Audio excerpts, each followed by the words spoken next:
कहानी की शुरुआत आसमान से हजारों किलोमीटर ऊपर बसी एक रहस्यमयी दुनिया से हुई, जहां पहुंचना ही मौत को दावत देने जैसा था। फिर भी कुछ सैनिक अपनी जान दांव पर लगाकर वहां तक जा पहुंचे, लेकिन अगले ही पल उनका सामना उस दुनिया के सबसे खतरनाक और विशाल राक्षस से हो गया। जैक ने उसकी आहट महसूस की और तुरंत पानी में सिर डुबोकर छिप गया। तभी उसके सामने एक विशालकाय पैर दिखाई दिया, जिससे पास खड़ी भेड़ें डरकर भागने लगी। तभी राक्षस ने एक भेड़ को पकड़कर कच्चा ही निगल लिया। ये खौफनाक नजारा देखकर जैक बुरी तरह घबरा गया। उधर पेड़ के पीछे छिपा एक सैनिक पीछे मुड़कर राक्षस को देखने लगा, लेकिन तभी राक्षस ने नाक सिकोड़कर उसकी गंध पहचान ली। डर के मारे सैनिक फिर से पेड़ के पीछे छुप गया, पर राक्षस बड़े बड़े कदमों से उसकी ओर बढ़ने लगा। सांस रोके खड़ा सैनिक अब खुद को नहीं रोक पाया और अचानक भागने लगा, लेकिन अब बहुत देर हो चुकी थी। वो राक्षस की नजर में आ चुका था। उसने बिना वक्त गवाए पूरा पेड़ जड़ से उखाड़कर फेंक दिया। सैनिक जान बचाकर भागने लगा, पर उसकी छोटी टांगें उस राक्षस की लंबी टांगों के सामने टिक नहीं पाई। राक्षस ने तेजी से कदम बढ़ाए और एक ही वार में उसे बेहोश कर दिया। पहली बार इंसान को देखकर वह उसके पास झुका और गौर से देखने लगा। जैसे ही वह उसे उठाकर ले जाने वाला था, उसी वक्त कप्तान तलवार लेकर उसकी ओर दौड़ पड़ा और पूरी ताकत से तलवार राक्षस की एड़ी में घोंप दी। दर्द से तिल मिलाकर राक्षस पीछे मुड़ा, लेकिन अगले ही पल उसने हल्का सा पैर मारकर कप्तान को दूर फेंक दिया। फिर उसने अपने पैर में फंसी तलवार निकाली और दोनों सैनिकों को उठाकर खाने के लिए ले गया। दूर खड़ा जैक ये सब देख रहा था। उसी पल उसे एहसास हुआ कि वह यहाँ आकर कितनी बड़ी गलती कर चुका है। दरअसल कुछ समय पहले जैक को एक पादरी की मदद से कई जादुई बीज मिले थे, लेकिन जैसे ही उसकी गर्लफ्रेंड जो एक राजकुमारी थी जब जैक से मिलने आई, तभी उन बीजों में से एक बीज पानी के संपर्क में आते ही तेजी से बढ़ने लगा, जिससे अचानक पूरा लकड़ी का घर जोर जोर से हिलने लगा और नीचे से अजीब डरावनी आवाजें आने लगी। दोनों डर के मारे वहां से हिल भी नहीं सके और तभी अचानक जमीन फट गई और एक विशाल बेल घर को चीरते हुए आसमान की ओर बढ़ गई। ये देखकर राजकुमारी तुरंत भागने की कोशिश करने लगी, लेकिन तभी एक मेज उसके ऊपर गिर गई। जैक उसे बचाने के लिए आगे बढ़ा, लेकिन तभी बेलों ने उसे उछालकर घर से बाहर फेंक दिया। उसी पल एक लकड़ी का दरवाजा अचानक खुल गया और राजकुमारी को एक रास्ता दिखाई दिया, लेकिन जैसे ही वह बाहर भागने लगी, उसी समय बेल ने अचानक दरवाजा बंद कर दिया। राजकुमारी दरवाजा खोलने की कोशिश करने लगी, लेकिन दरवाजा जरा भी नहीं हिला। यह देखकर जैक ने बेलों को काटने के लिए तुरंत एक कुल्हाड़ी उठा ली, लेकिन तभी अचानक पूरा घर जड़ों समेत उखड़कर आसमान की तरफ बढ़ने लगा। ठीक आखिरी पल में जैक ने छलांग लगाकर किनारे को पकड़ लिया, लेकिन बेलें इतनी तेजी से बढ़ रही थी कि कुछ ही सेकंड में घर हजारों मीटर ऊपर पहुंच गया। जैक पूरी ताकत से कुल्हाड़ी चलाकर बेल को काटने लगा। जैसे ही बेल टूटी, राजकुमारी ने तुरंत दरवाजा खोल दिया, लेकिन अगले ही पल उसके पैरों के नीचे की लकड़ी टूट गई और हाथ पकड़ने के बावजूद वह 10,000 मीटर की ऊंचाई से नीचे गिरने लगा। जैक जादुई बैलों से फिसलते हुए जमीन की ओर बढ़ने लगा, लेकिन रास्ते में बेलों ने उसकी स्पीड को थोड़ा कम कर दिया और आखिरकार वह जमीन पर गिरकर बेहोश हो गया। लेकिन राजकुमारी की किस्मत इतनी अच्छी नहीं थी, क्योंकि बेल उसे अपने साथ आसमान के दूसरी तरफ ले गई। अगली सुबह जैक घबराकर जागा और देखा कि सामने राजा खड़ा था, जो राजकुमारी को ढूंढ रहा था। यह देखकर जैक के होश उड़ गए और मजबूरी में उसने पूरी बात राजा को बता दी। जब जैक ने आसमान की ओर इशारा किया, तभी सबने देखा कि एक विशाल बेल सीधी आसमान को चीरती हुई ऊपर जा रही थी। जैसे ही राजा को सच्चाई का पता चला, उसने बिना एक पल गवाए सैनिकों की एक टुकड़ी जैक के साथ राजकुमारी को बचाने के लिए भेज दी। जल्द ही सब लोग उस बेल के सहारे ऊपर चढ़ते हुए बादलों के पार पहुंच गए। फिर कप्तान ने आगे बढ़कर एक तरफ से दूसरी तरफ स्लाइड करना शुरू किया, क्योंकि राजकुमारी तक पहुंचने का यही एक रास्ता था। मजबूरी में जैक ने अपनी बेल्ट उतारकर खुद को तैयार कर लिया, लेकिन जैसे ही वो आगे बढ़ने की सोच ही रहा था, तभी पास खड़े घुंघराले बालों वाले आदमी ने उसे जोर से लात मारकर आगे धकेल दिया। इतनी ऊंचाई देखते ही जैक की हालत खराब हो गई और बीच रास्ते में स्लाइड करते वक्त उसके हाथ अचानक छूट गए और वो सीधे नीचे जा गिरा। लेकिन किस्मत से बीच रास्ते में बेलों ने उसे थाम लिया। होश में आते ही वह बिना रुके फिर से ऊपर चढ़ने लगा। ऊंचाई पर पहुंचते ही मौसम पूरी तरह बिगड़ गया। चारों तरफ तेज तूफान और कड़कती बिजली थी। तभी अचानक एक झटकेदार बिजली सीधे एक सैनिक पर गिर गई, जिससे वह फिसल गया और बाकी सैनिक उससे टकराकर नीचे गिरने लगे। लेकिन आखिरी पल में एक सैनिक ने रस्सी को मजबूती से पकड़ लिया, जिसकी वजह से बाकी लोगों की जान किसी तरह बच गई। लेकिन जो सैनिक नीचे गिरे थे वे अब हवा में लटके हुए थे। अगर उन्हें तुरंत ऊपर नहीं खींचा गया तो पूरी टीम खतरे में आ सकती है। तभी रेडरिक पास खड़े उसके साथी से बोला कि रस्सी काट दो। उस आदमी को यह आइडिया अच्छा लगा और उसने तुरंत अपने पैर से छुपा हुआ चाकू निकाल लिया। नीचे लटके सैनिक ऐसा न करने के लिए गिड़गिड़ाने लगे, लेकिन उसने बिना दया दिखाए रस्सी काट दी और लटके सैनिक 10,000 फीट की ऊंचाई से नीचे जा गिरे। किसी तरह बाकी बचे सैनिक ऊपर तक पहुंच गए और तब तक सुबह भी हो चुकी थी। जैक ने जैसे ही पीछे मुड़कर देखा, वह पूरी तरह हैरान रह गया, क्योंकि बादलों के ऊपर एक विशाल दुनिया मौजूद थी और यह नजारा देखकर सब लोग उस तरफ बढ़ने लगे। तभी कप्तान को जमीन पर ताजे पैरों के निशान दिखाई दिए, जिससे उसने अंदाजा लगाया कि राजकुमारी नीचे नहीं उतरी बल्कि यहीं कहीं है। और जब सब लोग गुफा से बाहर निकले, तभी सामने का नजारा देखकर कप्तान दंग रह गया, क्योंकि ये दुनिया उम्मीद से कहीं ज्यादा विशाल थी। सभी लोग आगे बढ़ते हुए इलाके की जांच करने लगे। तभी उनकी नजर पेड़ों की टहनियों पर पड़ी। उन्हें वहां राजकुमारी के छोड़े हुए निशान मिले। उसी दौरान जैक को जमीन पर वही किताब भी मिल गई जो उसने राजकुमारी को दी थी। तभी उनकी नजर टूटी हुई टहनियों पर पड़ी और इसी से उन्हें अंदाजा हो गया कि राजकुमारी को कोई खतरनाक जीव उठाकर ले गया है। इसके बाद सभी लोग दो टीमों में बट गए और अलग अलग दिशा में राजकुमारी को ढूंढने निकल पड़े। रास्ते में जैक और उसके साथी एक नदी के पास पहुंचे, जहां उन्हें मोटी ताजी भेड़ों का झुंड दिखाई दिया। कई दिनों से भूखे होने की वजह से उन्होंने एक भेड़ को पकाने का सोचा, लेकिन जैसे ही वे भेड़ पकड़ने की कोशिश करने लगे तभी गलती से पास में लगा हुआ जाल एक्टिव हो गया।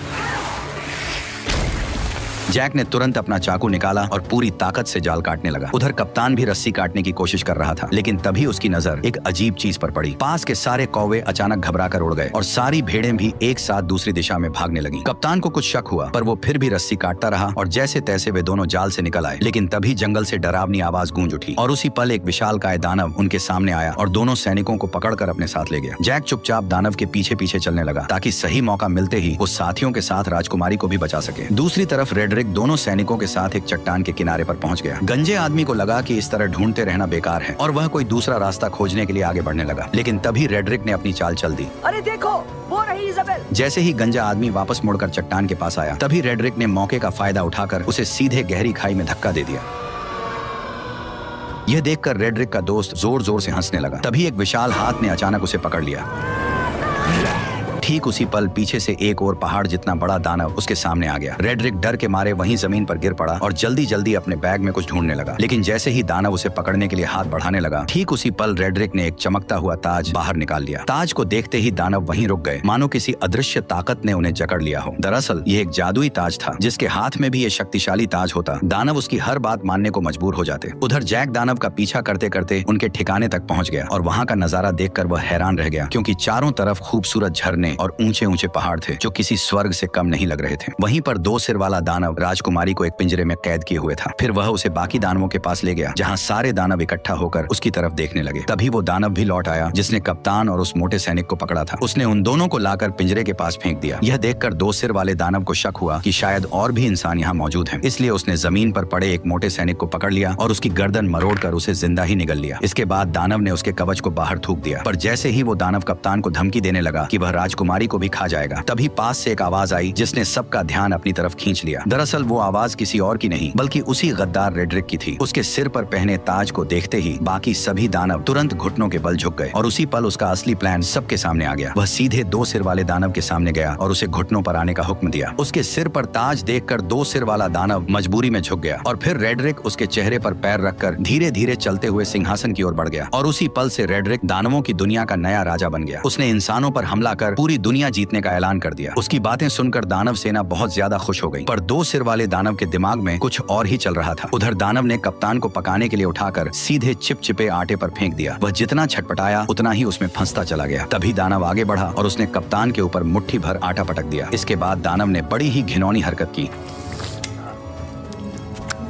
दानव ने कप्तान को मोड़कर एक तरफ रख दिया। तैयारी के बाद केवल सब्जियां डालना बाकी था। जैसे ही वह सब्जियां लेने गया उसी समय जैक चुपके से वहां आ पहुंचा। जैक को देखकर राजकुमारी बेहद खुश हो गई, लेकिन उसने तुरंत उसे इशारे से चुप रहने को कहा। उधर दानव अब भी उलझा हुआ था और इसी बीच जैक धीरे धीरे राजकुमारी के पास पहुंच गया। उसने पिंजरे का लॉक खोलने की कोशिश की, लेकिन यह उसके बस की बात नहीं थी। तब राजकुमारी ने उसे पहले कप्तान को बचाने के लिए कहा, जिसे दानव ने सुअरों के साथ लाइन में रखा था। जैक तुरंत उसके पास पहुंचा और चाकू निकालकर उसे उस चिपचिपे आटे से अलग करने लगा। उसी समय दानव मसाला लेकर वापस आने लगा। ये देखकर जैक ने जल्दी से चाकू कप्तान को पकड़ा दिया और खुद छिप गया। खुशकिस्मती से दानव को कुछ भी शक नहीं हुआ। उसने कुछ नुकीली लकड़ियां उठाई और कप्तान की आंखों के सामने पास पड़ी सुअर में घुसा दी। जो सुअर अभी तक चिल्ला रही थी वह तुरंत शांत हो गई। अब अगला नंबर कप्तान का था। दानव ने बिना दया दिखाए वार किया, लेकिन वह थोड़ा सा चूक गया, वरना कप्तान की आने वाली पीढ़ी का नामो निशान मिट जाता। ये देखकर कप्तान डर के मारे बेहोश हो गया। फिर दानव ने उन सभी को उठाकर पास जल रहे भट्ठे में रख दिया। अब उन्हें बचाने वाला एकमात्र जैक ही था। इस समय जैक लोहे की रिंग के ऊपर पहुंच चुका था और दानव को उसकी भनक तक नहीं थी। तभी दानव ने एक तेज धार वाला चाकू उठाया और सीधे राजकुमारी की ओर बढ़ गया। उसने बिना देर किए हाथ अंदर डालकर राजकुमारी को बाहर निकाल लिया और टेबल पर रखकर उसे काटने की तैयारी करने लगा। लेकिन तभी जैक ने चुपके से पास रखा एक भारी चाकू उठा लिया। बेखबर दानव राजकुमारी पर वार करने ही वाला था। तभी जैक ने छुरी सीधी उसकी रीढ़ में घोंप दी। दर्द से दानव जोर जोर से चिल्लाने लगा, लेकिन जैक छुरी को मजबूती से पकड़े रहा। तभी दानव बेकाबू होकर दीवार से जा टकराया और वहीं मारा गया। यह देखकर राजकुमारी और कप्तान दोनों हैरान रह गए। इसके बाद वे तीनों तुरंत उस जादुई बेल के पास पहुंच गए, लेकिन वहां पहले से ही एक दानव पहरा दे रहा था जिसे रेडरिक ने भेजा था। तभी जैक के दिमाग में एक अजीब आइडिया आया। वो एक मधुमक्खियों का छत्ता लेकर कप्तान के साथ धीरे धीरे उस दानव के पास पहुंच गया। फिर कप्तान ने दानव का हेलमेट उठाया और जैक ने छत्ता उसके अंदर पटक दिया। दानव अभी भी बेफिक्र सो रहा था और उसे जरा भी अंदाजा नहीं था कि उसके साथ क्या होने वाला है। जैसे ही जैक ने छत्ता अंदर रखा तभी कप्तान ने तुरंत हेलमेट बंद कर दिया और फिर दोनों तेजी से वहां से भागकर पास की चट्टान के पीछे छिप गए और इंतजार करने लगे। कुछ ही देर में दानव मधुमक्खियों के डंक से तड़प कर उठ खड़ा हुआ और दर्द से छटपटाते हुए अपने शरीर को झटकने तड़पने लगा, लेकिन जितना ज्यादा वह तड़प रहा था, मधुमक्खियां उतनी ही ज्यादा उस पर हमला कर रही थी। घबराकर दानव वहां से भागने लगा, लेकिन फिसलकर पत्थरों से टकरा गया और फिर वह लुढ़कता हुआ चट्टान के किनारे तक पहुंच गया। ऐसा लग रहा था कि अब वह गिरने ही वाला है। तभी अचानक उसने अपना हेलमेट उतार दिया। यह देखकर तीनों एक पल के लिए चौंक गए, लेकिन तभी एक मधुमक्खी सीधे उसकी तरफ उड़ती हुई आई और अगले ही पल उसने दानव को जोर से डंक मार दिया, जिससे वह कंट्रोल खो बैठा और सीधे नीचे जा गिरा। यह देखकर तीनों लोग खुशी से झूम उठे। उन्हें यकीन नहीं हो रहा था कि उन्होंने इतनी आसानी से इतने बड़े दानव को हरा दिया। इसके बाद तीनों ने तुरंत वहां से निकलने का फैसला किया, लेकिन अचानक कप्तान रुक गया। उसने बताया कि उसे रेड्रिक से ताज छीनने के लिए यही रुकना पड़ेगा। इसलिए जैक उसे चाकू थमाकर राजकुमारी के साथ नीचे उतरने लगा। उसी समय दानव बैलों से टकराते हुए आखिरकार नीचे आ गिरा। तेज आवाज सुनकर राजा तुरंत अपने टेंट से बाहर आया और इस खतरनाक दानव को देखकर घबरा गया। अचानक गांव के लोग भी वहां इकट्ठा हो गए। तभी राजा ने ना चाहते हुए प्रजा की भलाई और दानवों को यहाँ आने से रोकने के लिए एक बड़ा फैसला लिया। उसने तुरंत जनरल को बेल काट डालने का आदेश दे दिया। सैनिकों ने विशाल लोहे की कीलें उस बड़ी बेल में ठोक दी, फिर उन पर मजबूत हुक लगा दिए और कुछ बैलों और घोड़ों की मदद से उसे खींचना शुरू कर दिया। धीरे धीरे वह विशाल बेल जड़ों समेत हिलने लगी, लेकिन इससे पास खड़े सैनिक अचानक खतरे में आ गए। तभी अचानक बीच वाली मोटी बेल भी टूटने लगी। ऊपर खड़े सैनिक नीचे गिरने लगे, जिससे चारों तरफ अफरा तफरी मच गई। उधर जैक और राजकुमारी बेल के सहारे नीचे उतर रहे थे, लेकिन जैसे ही उन्होंने नीचे नजर डाली तो वे डर के मारे घबरा गए, क्योंकि बेल बेकाबू हो चुकी थी और किसी भी पल गिर सकती थी। उसी समय जैक ने मौका देखकर राजकुमारी को कसकर पकड़ा और तेजी से एक लटकती डाल को थाम लिया। दोनों हवा में झूलते हुए तेजी से नीचे की ओर बढ़ने लगे। आखिरकार जब वे नीचे गिरे तो घास के ढेर ने उनकी रफ्तार कम कर दी और इस तरह दोनों सही सलामत जमीन पर पहुंच गए। ठीक उसी पल रेड्रिक ने सभी दानवों को इकट्ठा कर इंसानों पर हमला करने की तैयारी की। तभी दो सिर वाले दानव को इंसान का आभास हुआ, जिससे कप्तान छिप गया। तभी रेड्रिक ने आगे बढ़ते हुए बैल उगाने वाले जादुई बीज निकाले, लेकिन तभी अचानक कप्तान उस पर टूट पड़ा, जिससे जादुई बीज चट्टान पर ही छूट गए और रेड्रिक सीधे नीचे गड्ढे में जा गिरा। रेड्रिक डर के मारे दानवों को पुकारने लगा, जबकि कप्तान उसके सामने लड़ने के लिए तैयार खड़ा हो गया। तभी दो सिर वाले दानव ने बाकी दानवों को उसे बाहर निकालने का आदेश दिया। दानव चट्टानों को तोड़ने लगे और नीचे कप्तान और रेड्रिक के बीच लड़ाई शुरू हो गई। रेड्रिक ने अपनी लंबी तलवार के सहारे कप्तान को गिरा दिया और उसका हथियार दूर जा गिरा। इसके बाद उसने मौका पाकर लगातार हमले शुरू कर दिए, लेकिन कप्तान ने किसी तरह उसका वार रोक लिया और दोनों के बीच ताकत की लड़ाई शुरू हो गई। जल्द ही कप्तान कमजोर पड़ने लगा और रेड्रिक ने उसे पानी में डुबो दिया। तभी अचानक उसकी नजर उस चाकू पर पड़ी जो उसकी तरफ बहकर आ रहा था। कप्तान ने सही मौके पर उसे दांतों से पकड़ लिया और तुरंत रेड्रिक के चेहरे पर वार कर दिया। अचानक हुए हमले से रेड्रिक का गुस्सा फूट पड़ा। उसने अपने हथियार के दम पर कप्तान को पीछे धकेल दिया। कप्तान मजबूर होकर पीछे हटता गया और आखिरकार किनारे तक पहुंच गया। तभी रेड्रिक ने उसे एक जोरदार लात मारकर नीचे गिरा दिया, लेकिन कप्तान ने किसी तरह चट्टानों को पकड़ लिया। रेड्रिक तलवार को उसके हाथों में चुभोने लगा ताकि वह खुद नीचे गिर जाए, लेकिन उसने कप्तान की ताकत को कम आंका था। जैसे ही वह फिर से हमला करने लगा, कप्तान ने उसी के हथियार को पकड़कर उसी की टांग में घोंप दिया। दर्द से रेड्रिक जोर जोर से चिल्लाने लगा और इसी मौके का फायदा उठाकर कप्तान ने तलवार रेड्रिक के पेट में घोंप दी। अचानक हुए हमले की वजह से रेड्रिक ने वहीं दम तोड़ दिया। उसके मरते ही ताज की जादुई ताकत भी खत्म हो गई। कप्तान किसी तरह ऊपर चढ़ आया और ताज वापस लेने के लिए आगे बढ़ा, लेकिन तभी ऊपर की गुफा टूट गई और दो सिर वाला दानव उससे पहले ही ताज उठा ले गया। उसने ताज अपनी उंगली में पहन लिया और खुद को नया राजा घोषित कर दिया। ताज पहनते ही उसकी ताकत फिर से लौट आई। यह देखकर बाकी दानवों ने भी अपने घुटने टेक दिए। तभी कप्तान ने देखा कि धरती पर लौटती हुई वह एकमात्र बेल अब कभी भी टूटकर नीचे गिर सकती है, इसलिए उसने बिना देर किए सीधे बेल पर छलांग लगा दी। बेल तेजी से किले की ओर बढ़ने लगी। कप्तान ने सही समय का फायदा उठाया और छलांग लगाकर सीधे पानी में कूद गया। दो सिर वाले दानव ने जब देखा कि इंसानों की दुनिया तक जाने का रास्ता टूट चुका है तो वह गुस्से से गरज उठा। तभी अचानक छोटे सिर ने जमीन पर पड़े उस थैले की ओर इशारा किया जिसमें जादुई बीज भरे हुए थे। दो सिर वाले दानव ने उसे उठाया और अपने हाथ में खोल लिया। उसमें कुल 4 जादुई बीज थे। यह देखकर वह खुशी से झूम उठा। उसने तुरंत एक फूंक मारकर उन बीजों को पानी में फेंक दिया। जैसे ही बीज पानी से टकराए वे तुरंत उगने लगे और अगले ही पल जमीन को चीरती हुई 4 विशाल बेलें बाहर निकल आई। इसके बाद दो सिर वाले दानव ने जोर से आदेश दिया और सभी दानव उस बेल पर चढ़कर इंसानों की दुनिया की ओर बढ़ने लगे। आखिरी पल में दो सिर वाला दानव भी छलांग लगाकर नीचे कूद पड़ा। वो बेलों के जरिए फिसलते हुए जमीन की ओर बढ़ने लगा। उसी समय जैक घोड़े को पानी पिला रहा था। तभी अचानक उसकी नजर आसमान की ओर गई। उसने देखा कि सभी दानव तेजी से नीचे की ओर बढ़ रहे हैं। बिना एक पल गवाए वह घोड़े पर सवार होकर राजा को चेतावनी देने निकल पड़ा। उधर राजा की सेना आराम से किले की ओर बढ़ रही थी। तभी जैक की नजर सेना पर पड़ गई। वो जोर जोर से चिल्लाने लगा कि दानव आ रहे हैं, लेकिन राजा को अब भी कुछ समझ नहीं आया। तभी पीछे के जंगल से अचानक कई दानव निकल आए और जहाँ जहाँ वे जा रहे थे वहाँ सब कुछ तहस नहस कर रहे थे। कोई भी उन्हें रोक नहीं पा रहा था। जल्द ही दानव सेना पास आ गई और उन्होंने एक सैनिक को पकड़कर जिंदा निगल लिया। घोड़े पर सवार लोग भी उनकी रफ्तार से नहीं बच पाए। इस वक्त इंसान उनके सामने बिल्कुल बेबस थे। तभी एक गोल चेहरे वाले दानव ने पास की पवन चक्की का पंखा तोड़कर राजकुमारी की तरफ फेंक दिया, जो जमीन पर गिरते ही सब कुछ चकनाचूर कर गया और राजा का ताज भी गिर पड़ा। उधर किले पर तैनात सैनिकों ने राजा की सेना को आते देखा और उन्होंने तुरंत अंदर युद्ध की तैयारी की खबर भेज दी। कप्तान ने तुरंत सभी सैनिकों की मदद से खाई में तेल डलवा दिया ताकि दुश्मनों को रोका जा सके। जैसे ही राजा की सेना किले के पास पहुंची, उसने तीर चलाने का आदेश दे दिया और देखते ही देखते सैकड़ों जलते हुए तीर दुश्मनों की ओर छोड़ दिए गए। जैसे ही ये तीर तेल से टकराए, चारों तरफ आग भड़क उठी और इसी बीच राजा की सेना सुरक्षित किले के अंदर पहुंच गई। राजकुमारी को सही सलामत देखकर कप्तान ने तुरंत किले के दरवाजे बंद करने का आदेश दिया, लेकिन उसी समय जैक अभी भी बाहर था और दानव उसके पीछे पड़े हुए थे। जैसे ही किले का दरवाजा बंद होने लगा, तभी जैक घबरा गया, लेकिन आखिरी पल में वह अपने घोड़े के साथ छलांग लगाकर अंदर घुस आया। हालांकि उसके पीछे पीछे दो सिर वाला दानव भी दरवाजे पर चढ़ आया, लेकिन तभी कप्तान ने उस पर हमला बोल दिया और वह सीधे आग की जलती लपटों में जा गिरा।